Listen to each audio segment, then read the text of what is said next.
క్రీస్తునందు ప్రియమైన వర్లారా, దేవుని యొక్క కొలతలేని కృప ఇంత మట్టుకు మనలందరినీ భరిస్తున్నది. ఆయన కనికరమునకు కొలతలే లేవు ప్రియులారా. మన దేవుడు ఎల్లప్పుడూ ప్రేమయ్యున్నాడు. ఆయన మీకు దూరముగా లేడు. ఈరోజు ఆయన మీతో కూడా నివాసము చేసే దేవుడయ్యున్నాడు. ప్రభువుకి స్తోత్రం. పరిశుద్ధాత్మునితో అనుదినము అనే ఈ క్లుప్త సందేశం ఈరోజు మీకు మిక్కిలి ఆశీర్వాదమును తెస్తుంది. వాక్యంలోనికి వెళుదామా? అపోస్తలుల కార్యములు 6వ అధ్యాయము 10వ వచనము.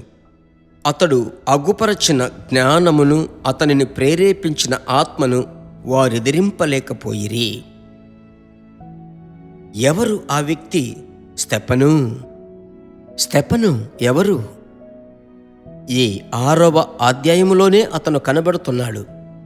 ఆదిమ సంఘములలో ఒక చిన్న సమస్య, ఆహారము వడ్డించేటువంటి విషయములో వెంటనే సంఘ పెద్దలు కూడుకొని ఆ యొక్క బంతిని విచారించుటకు 7 మందిని ఎన్నుకుంటున్నారు.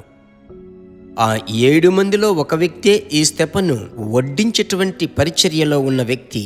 అయితే అతని వృత్తి, అతని బాధ్యత అదైనప్పటికీ వ్యక్తిగతంగా దేవునితో సహవాసము కలిగిన దైవజనుడు, కృప అభిషేకం అతనిలో ఉన్నది. అందువలన అతను మాట్లాడేటప్పుడు అతడు అగుపరచిన జ్ఞానమును, అతనిని ప్రేరేపించిన ఆత్మను వారెదిరింపలేకపోయిరి. ఈరోజు ఎవరైనా వీరు నాకు విరోధముగా మాట్లాడుతున్నారు, ఈ సమస్యను ఎదిరించలేకపోతున్నాను, ఈ పోరాటమును నేను ఎదిరించి నిమ్మలము చేయలేకపోతున్నాను అనే సమస్య ఏదైనా ఉందా? ఏదైనా సమస్య ఉందా? ఉంది. 1, ధైర్యంగా ఉండండి. 2వది, మనసులో కృంగిపోవద్దు. 3వది, ఆత్మ వశులై ఆత్మ పూర్ణులై ఉండండి. మీరు సాధారణంగానే ఉంటారు. ఎదుటివారి చూపులకు చాలా అల్పముగా మాట్లాడినంత మట్టుకు మీరు కనబడవచ్చు. అయితే ప్రభు మీకు చెప్పే మాట ఏమిటి? మీ ఆత్మను ఎదిరించకూడదు. ఆమేన్. మీలో ఉన్న ఆత్మదేవుడు బలమైనవాడు. ఆమేన్. ప్రభువుకు స్తోత్రం. అందువలన ఏ ఒక్కరూ ఎదిరింపలేనటువంటి ఆ యొక్క వాక్కు శక్తిని ప్రభు దగ్గర అడగండి. ప్రభు మీకు ఇస్తాడు. మీ మాటకు ప్రజలు చెవి ఇస్తారు. చూడండి, అవును, సహోదరుడు ఏం చెప్తున్నాడో అలాగే విందమని అంగీకరిస్తారు. భయపడకండి. అభిషేకమును నమ్మి అభిషేకమును ఆనుకొనండి. ప్రభు ఎవరునూ ఎదిరింపలేనంత మట్టుకు వాక్శక్తిని ప్రభు మీకు ఇస్తాడు. సమస్యను మీరు జయించబోతున్నారు. సరేనా? ధైర్యంగా ఉండండి. ప్రార్థించుదాం.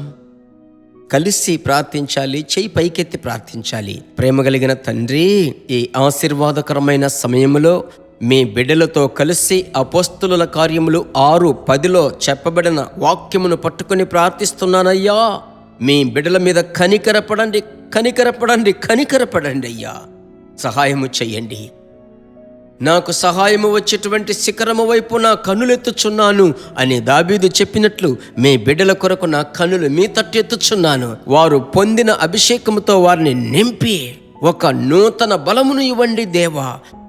సంసోనుకు ఆ బలము ఉండుట వలన ఏ ఒక్కరూ అతనిని ఎదిరించలేకపోయారే. దావీదుకు ఆ బలం ఉంది గనుక యుద్ధములన్నింటిలో జయమిచ్చారే. తండ్రి, అన్నిటికంటే ప్రభువా, మీరు అభిషేకములో నింపబడినట్లుగా ఏ శత్రువునైనా ఎదిరించటానికి సాధ్యమైందే. మీ నామములో మీ బిడ్డలు ఇంటి కొరకు, కుటుంబము కొరకు, వ్యాపారము కొరకు, ఉద్యోగము కొరకు, సేవ కొరకు, చదువు కొరకు, సమస్తము కొరకు ప్రార్థిస్తున్నానయ్యా. ప్రభువా, దేవా, ఎవరూ ఎదిరింపలేనటువంటి ఏ శక్తి అయినప్పటికీ దేవుని శక్తి ముందు అది నమస్కారము చెయ్యాలి. ఆమేన్. శత్రువు యొక్క విరోధపు పోరాటములు తేలికగా వీరు జయించబోతున్నారు. అలాంటి ఆత్మను ప్రజ్వలింపచేసి ప్రార్థిస్తున్నాను. ప్రార్థన ఆలకించిన ప్రభువుకు స్తోత్రం, ప్రభువుకు స్తోత్రం. యేసు నామములో తండ్రి, ఆమేన్. ప్రియమైన వర్లారా, మీరు ప్రతి ఒక్కరికి ఈ సందేశమును పంపండి. హిందీలో విన్నవారు, దయచేసి హిందీ తెలిసిన స్నేహితులు, బంధువులకు అందరికీ షేర్ చేయండి. అందరూ ఆశీర్వదింపబడాలి. ప్రభు చిత్తమైతే మరలా కలుసుకుందాం. God bless you. దేవుని బిడ్డలారా, ఈ వర్తమానము మీకు మిక్కిలి ఆశీర్వాదకరముగా ఉందని మేము నమ్ముచున్నాము. ఇంకనూ మా వర్తమానములను విని ప్రభువులు ఆశీర్వదింపబడుటకు జీసస్ మీట్స్ మినిస్ట్రీస్ అను మా యూట్యూబ్ ఛానల్ ను సబ్స్క్రైబ్ చేయండి. మరియు మా ప్రార్థన సహాయముకై మీరు సంప్రదించవలసిన మా ఫోన్ నెంబర్ 9842528236 మరియు 7299546363. Email gpsrobinson@hotmail.com. ప్రభు మిమ్మును ఆశీర్వదించునుగాక.